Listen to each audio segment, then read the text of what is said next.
না গেছে।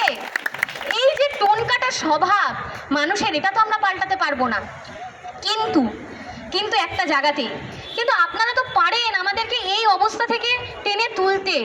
এই অবস্থাটা তো আমরা নিজেরা তৈরি করিনি। আপনাদের কোনো পলিসির পরিবর্তন, কোনো পলিসি, সেখানে আমরা কি করতে পারি বলুন তো? আমরা কি পলিসি তৈরি করি না? আমরা পলিসি মেকার।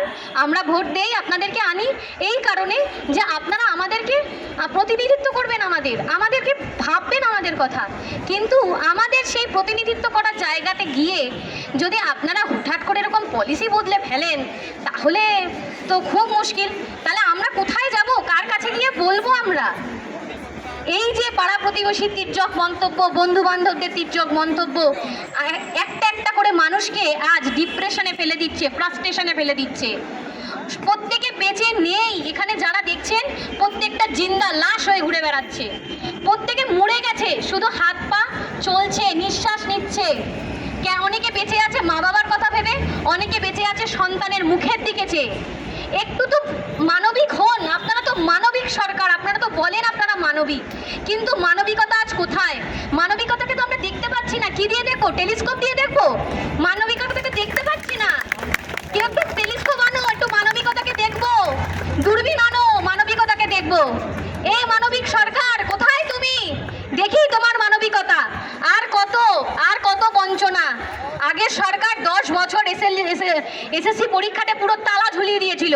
তারা দুর্নীতি করতে করতে পুকুর সমেত দুর্নীতি করেছিল। তার দায় নিতে হয়েছিল অসংখ্য শিক্ষক শিক্ষিকাকে। তারপর আজকে এই নিয়োগ প্রক্রিয়া চলছিল সুপ্রিম কোর্টের নির্দেশে, কিন্তু তা আজকে আবার থেমে গিয়েছে। ওই যে বললাম জগদ্দল পাথরটা নড়েছিল, কিন্তু আবার আটকে গেছে। জগদ্দল আর নড়তে পারছে না, কারণ সবাই মিলে ধাক্কা দিতে হবে। সবাই মিলে যত না ধাক্কা দেয়, জগদ্দল আর নড়বে না, যেখানে থাকে সেখানেই থেকে যায়। এই যে আমরা সবাই একটা কথা শুনি, অতি দ্রুত। আগে দেখেছেন, কালকে দেখেছেন পিএসসির নতুন চেয়ারম্যান যিনি হয়েছেন, তিনিও বলেছেন অতি দ্রুত সব নিয়োগ শুরু করা হবে। আমাদের ডিকশনারিতে অনেক শব্দ ছিল, তার সাথে অতি দ্রুত কি একটা নতুন শব্দের অ্যাডিশন হলো?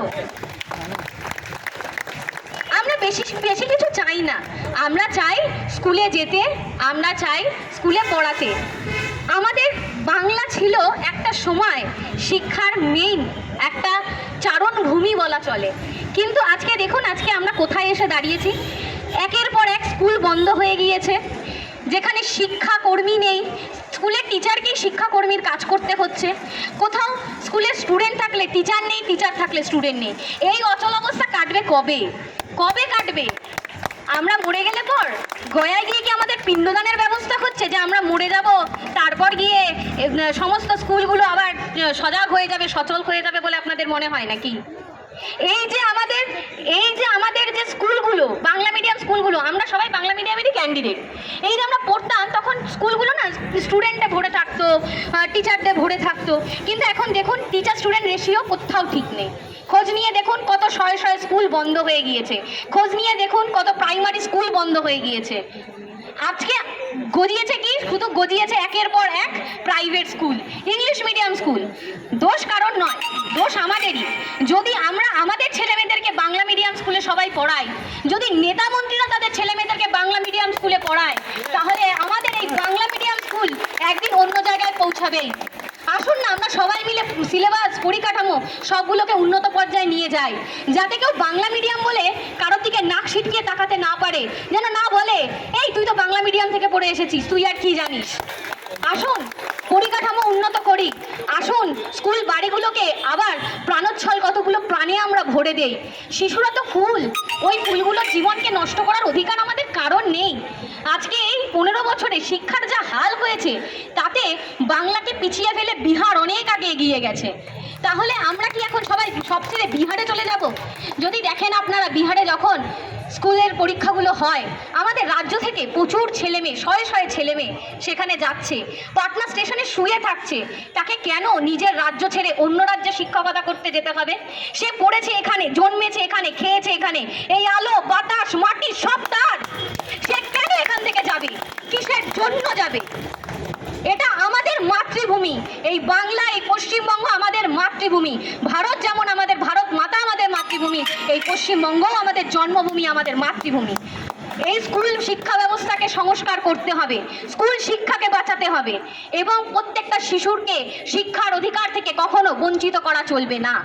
এইভাবে যদি শিক্ষার অধিকার থেকে বঞ্চিত করা হয় তাহলে আমরা কি তৈরি করব? শুধুমাত্র তৈরি করব কতগুলো মুটে মজুর। আমি কোনো মুটে মজুর বা কায়িক শ্রমিক যারা, তাদেরকে আমি অসম্মান করছি না, কিন্তু যে এমএ করলো, যে বিএড করলো, যে পড়াশোনা করলো, দিনের পর দিন মাথায় ঘাম পায়ে ফেললো, যার পরিবার শুধুমাত্র তাকে পড়ার সুযোগ করে দিল, কিন্তু তারপর কি দেখা গেল?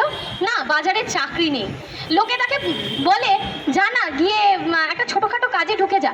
কোনো কাজই বড় নয়, কোনো কাজই ছোট নয়, কিন্তু যে শিক্ষকের স্থান হওয়ার কথা ছিল শিক্ষালয়ে, বিদ্যালয়ে বা কারোর বিশ্ববিদ্যালয়ে বা কারোর কলেজে, তার স্থান কেন আজ রাস্তায়? উত্তর দিতে পারেন? আমরা তো পরিবর্তন চেয়েছিলাম এই কারণেই, যাতে আর কোনো শিক্ষক, যাতে আর কোনো চিকিৎসককে বিচারের দাবিতে রাস্তায় বসতে না হয়। রাস্তায় যদি আমাদের একমাত্র পাথেয় হয়, তাহলে এক কাজ করুন, বলে দিন পরিষ্কার যে তোমাদের ডেস্টিনেশন রাস্তা, তাহলে আমরা রাস্তাতেই থেকে যাব, আমরা রাস্তাটাকে আমাদের ঘরবাড়ি বানিয়ে নেব। আপনাদের কাছে আমাদের অভিযোগ কিছু নেই, বিশ্বাস করুন এই কথাগুলো বেরোচ্ছে ভেতরে থাকা, জমে থাকা ফ্রাস্ট্রেশন থেকে। অনেকে এমন আছে পরীক্ষা দেওয়ার একটা সুযোগ পর্যন্ত পায়নি, 40-45 বছরের উপর এক একজনের বয়স হয়ে গিয়েছে। বুঝতে পারছেন তাদের অবস্থাটা?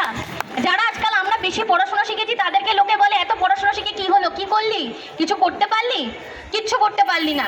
এই যে ব্যঙ্গ, এই যে বিদ্রূপ, এগুলো আর কতদিন চলবে, কতদিন আমরা সহ্য করব? তাই ওই যে শিক্ষামন্ত্রী আমাদেরকে বলেছেন অতি দ্রুত নিয়োগ শুরু হবে।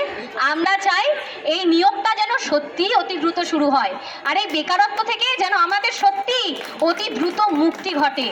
আজকে এই যে 2016কে নিয়ে বিস্তর গোলযোগ ছিল, প্যানেলটা বাতিল হলো।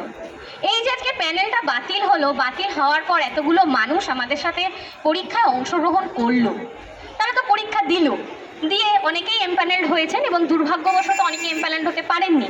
যারা পারেননি, সরকারের কাছে আবেদন, সরকার তাদের দিকটা মানবিকতার সহিত ভেবে দেখুক। কিন্তু যারা আজকে এমপ্যানেলড হলো, কিছু সংখ্যক অসাধু লোক শুধুমাত্র নিজেরা পায়নি বলে এখন এই পরীক্ষাটাকে, প্যানেলকে আলাদা করে দাও। কেউ আবার বলতে শুরু করলো পুরো প্যানেলে দুর্নীতি আছে, কেউ বলে দিল এটা আছে ওটা আছে। আপনারা যে এত কিছু বলছেন, আপনাদের কাছে কোনো প্রমাণ আছে? যদি আপনাদের প্রমাণ থেকে থাকে তাহলে সেই প্রমাণটা দিন। আমরা তো কোনো চুরি করিনি, আমাদের সাথে তো চুরির কোনো সংযোগ নেই। অনেকেই জানেন না SLST 2025-এর যে OMR, সেই OMR-এর কার্বন কপি আমাদের প্রত্যেককে কিন্তু দেওয়া হয়েছিল এবং প্রত্যেকের কাছে আছে, এবং আমাদের এই OMR 10 বছরের জন্য সংরক্ষণের কথা কিন্তু বলা হয়েছিল। এখনও SSC সার্ভার যদি ঘেটে দেখেন পেয়ে যাবেন আমাদের OMR-এর কার্বন কপি। আমরা এটাও আজকে এখান থেকে আমরা বলতে পারি বা আমরা অনুরোধ বা দাবি রাখতে পারি শিক্ষামন্ত্রীর কাছে, আমাদের OMR-গুলো পাবলিশ করুন। রাত দিন এই যে শুনতে হয় আমাদেরকে, আমরাও হয়তো দুর্নীতির সাথে কোনোভাবে জড়িত, সেটার এখন বন্ধ হওয়া দরকার। পাবলিশ করুন OMR, আমাদের বুকে দম আছে, আমরা ভয় পাই না, আমরা চুরি করিনি, আমরা চোর নই। আজকে ফ্রেশাররা পরীক্ষা দিয়েছিল 60 নম্বর লিখিত, 10 নম্বর হচ্ছে একাডেমিক, পিজি বা যার যেটা গ্র্যাজুয়েশনে যদি থেকে থাকে 9-10-এর জন্য গ্র্যাজুয়েশন, এছাড়া রয়েছে হচ্ছে এক্সপিরিয়েন্সের 10 নম্বর মার্কস। ফ্রেশাররা যথারীতি যেহেতু তাদের কোনো এক্সপিরিয়েন্স নেই, তারা পায়নি। 80-র ভিত্তিতে প্যানেল তৈরি হয়। অনেক মাদার সাবজেক্ট আছে যেখানে কাট অফ 80 যে কাট অফ ছিল সেটা 70-এর কাছে চলে গিয়েছে। স্বাভাবিক, পূর্ণমান যদি 80 হয়, কাট অফ বেশি যাওয়াটাই স্বাভাবিক। কিন্তু এই যে দীর্ঘদিন ধরে একটা অংশ যারা সিন্ডিকেট চালিয়ে চলেছে, মানুষের কাছ থেকে শুধুমাত্র টাকা নিয়ে একের পর এক মানুষকে ভুল বুঝিয়ে চলেছে, এই ভুল বোঝানোর শেষ কবে হবে?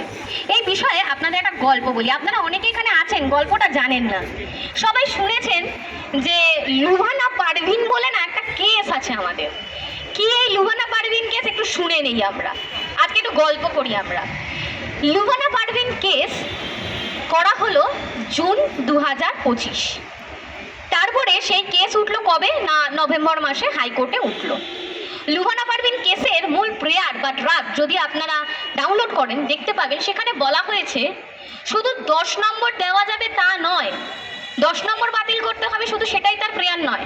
তার কথা হচ্ছে ইন্টারভিউ, ক্লাস ডেমনস্ট্রেশন যে 20 নম্বর রয়েছে সেটাও নাকি দুর্নীতির জন্য। তাই পুরো গেজেটটাকে আলট্রাভায়োলেট করার কথা বলা হয়েছে, অর্থাৎ পুরো আর্টিকেল 14-16কে নাকি SLST 2025-এর যে গেজেট রুল আছে সেটা নাকি ভায়োলেট করছে। অনেকে বোঝানো হয় শুধুমাত্র 10 বাতিল হলেই সব হয়ে যাবে। একটা কথা আজকে জেনে রাখুন, যারা যারা এখনো ডাউনলোড করেননি, ডাউনলোড করে নিন, করে দেখে নিন। আজকে শুধুমাত্র এই যে SLST 2025-এ দেখবেন হাইকোর্ট থেকে একটা নির্দেশিকা দিয়েছিল বা SSC পাবলিশ করেছিল যে লুবানা পারভীন কেসের উপরে, মেরিটের উপর বেস করে এই প্যানেলে যারা চাকরি পাবে তাদের প্রত্যেকের ভাগ্য নির্ধারিত হচ্ছে। তাহলে ভেবে দেখুন এই কেসটা কত বড় একটা কেস। শুধু 10 নম্বর বাতিল হয়ে যাব, বাকিরা পেয়ে যাব, এটা কিন্তু নয়। এটা কিন্তু আমাদের যে পুরো পরীক্ষা, পুরো প্যানেলটাকে উড়িয়ে দেওয়ার জন্য এই লুবানা পারভীন কেস কিন্তু যথেষ্ট। যদি একবার কোর্ট কোনো কারণে বলে যে লুবানা পারভীন কেস যেটা রয়েছে সেটা পুরোপুরিভাবে সত্যি সেই কেসটা জিতে যায়, মানে 2025-এর গেজেটটা সত্যিই 14 এবং 16-কে ভায়োলেট করছে, তাহলে ভুলে যান, কেউ পাবে না চাকরিটা, কেউ না।